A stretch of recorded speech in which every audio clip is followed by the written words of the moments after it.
Welcome back to my channel and a very special welcome if you're new here. My name is Jen. I'm a certified weight loss and nutrition coach, and today we're talking about 6 eating habits to avoid after the age of 30 and why.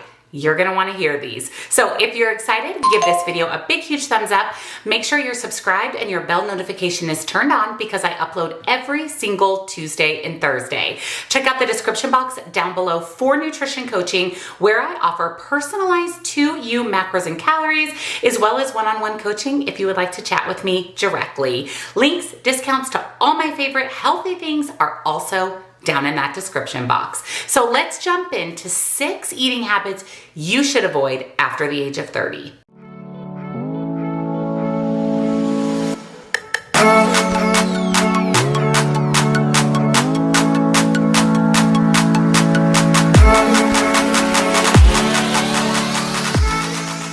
Breaking news. These 6 eating habits you should avoid after the age of 30 are all of those habits that were instilled in you from the ages of about 11 to your mid-20s. You'll likely know them: going to your local drive-through restaurant, drinking 20-ounce sodas, inhaling bags of Doritos, and eating pizza for breakfast. The problem is that after we turn the age of 30, our bodies change so much. Everything from how we metabolize foods, burn calories, our bodies makeup and cells. Heck, your entire body is different after you turn 30. As a child, we're burning off all those calories we're consuming. And as a child, we only ate when we were hungry, which is a habit that can change as we get into our adult years. We're less active as adults than we were as children, and we're not burning all of those extra calories that we did in our younger years. Because of all of these pieces, our diet and what we eat plays a much bigger part overall after the age of 30. We've had years and years of bad eating habits. Everything from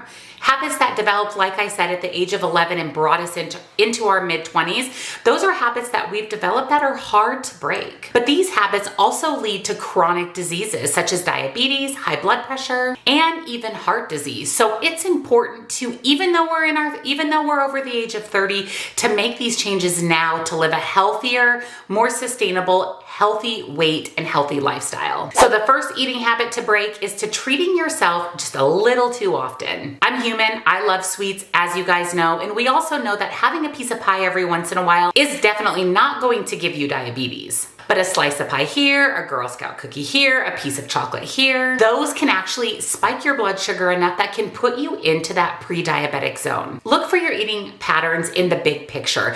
The best way to do this is to keep track of what you eat. Whether you're logging that into an app on your phone or writing it down, that's how you can see what your unhealthy and your healthy eating patterns are so that you can make adjustments. There's nothing wrong with treating yourself, but treating yourself too often can have negative effects. Number 2 is drinking sugar-sweetened beverages. Sugary drinks cause weight gain. They're empty calories and they can cause a lot of chronic diseases, especially ones that contribute to spiked blood sugar like diabetes. Start weaning yourself off sugar-sweetened beverages gradually. You don't need to go cold turkey, just slowly start weaning yourself off. If you're someone who has a Coke or Pepsi every day, how about having one every other day, and then every 3 days, and then every 4 days, then once a week? Slowly wean yourself off of these beverages. And to fill the gaps of those sugary sweetened beverages, focus on water. That's going to start to develop a healthy habit of drinking lots of water. Number 3 is eating without thinking or mindlessly eating.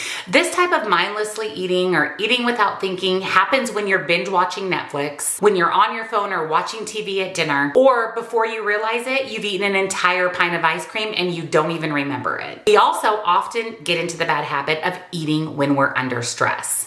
And when we're stress eating, boredom eating, or emotional eating, we're mindlessly eating. We're not paying attention to what and how much we're consuming. Looking to food for comfort and coping is a big reason why we mindlessly eat. The solution to this is being aware, recognizing when you're emotionally eating or stress eating or when you're mindlessly eating, and make a correction and start thinking about what you're eating, enjoying the foods that you're eating, really relishing in all the flavors, the colors, and the tastes. To practice mindful eating, just start in a realistic way. Again, you don't have to go cold turkey. You need to take baby steps towards practicing mindfully eating. Pick one meal a day to focus solely on eating. Turn your TV off, put your phone down, really focus on your food. Pay attention to the smell, the texture, the taste of the foods that you're eating. And once you have one meal a day down, you can start implementing more than one meal per day. And eventually you'll be mindfully eating all of your meals and snacks. Number 4, and this is a huge one that I hear from my coaching clients, and this is skipping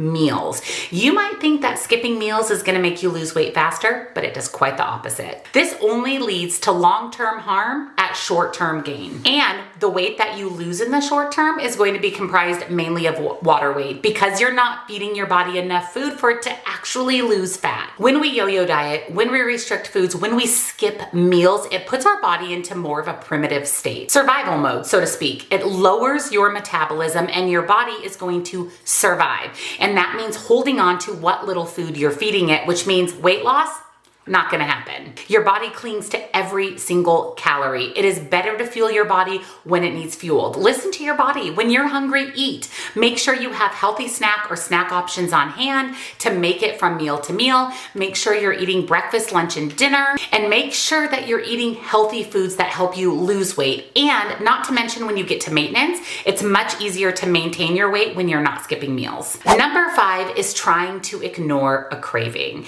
Now this is probably music to a lot of your ears. When your body is craving something, give your body what it's craving. Don't fight cravings. They're overall much too powerful. Give yourself permission to satisfy a craving. When our body is craving something, our body is craving that for a reason. I can't tell you how many times I've wanted a big salad or some vegetables or a piece of fruit. That's because that is what my body is craving. When you get too stringent or try to suppress your cravings all the time, this is what leads to binging on those foods. If your body craves chocolate, give your body a serving of chocolate. There's one technique to satisfy cravings in a healthy way, and that is to being mindful. Listen to your body, feed your body what it's craving. That doesn't mean the whole pack of chocolate, that means a chocolate or 2 or a serving. And number 6 is just winging it. Not having a plan. Fail to plan, plan to fail. Winging it, in a nutshell, means making quick decisions on the fly. If you don't plan ahead, if you don't have healthy meal options and snacks on hand, you're winging it. You're stopping by your local fast food restaurant, you're grabbing a snack at the gas station. It's really important to not wing it as much as possible. We've spent years, maybe even decades, winging it. It's important to change those habits now and start planning ahead for our meals and snacks. Now, I know life happens and sometimes you have to go out to eat. Just do your best to pick the healthiest option that fits into your overall goals and your eating patterns. But the majority of the time, 80 to 90%, don't wing it. So those are the 6 eating habits to avoid after the age of 30 and why. Let me know down in the comments, which of these habits do you do on a regular basis? I know for me, I'm guilty of doing a lot of these things. I've been changing that as I've gotten older. I'm now in my mid-40s, so I've had a little more time to adjust, but let me know which of these habits do you fall into. And if you enjoyed today's video and found it helpful, give it a huge thumbs up. Make sure you're subscribed and your bell notification is turned on because I do upload every Tuesday and Thursday and you don't want to miss out. Check out the description box down below for nutrition coaching, as well as links and discounts to my favorite healthy things. Thank you guys so much for watching, and I'll see you all in the next video. Bye.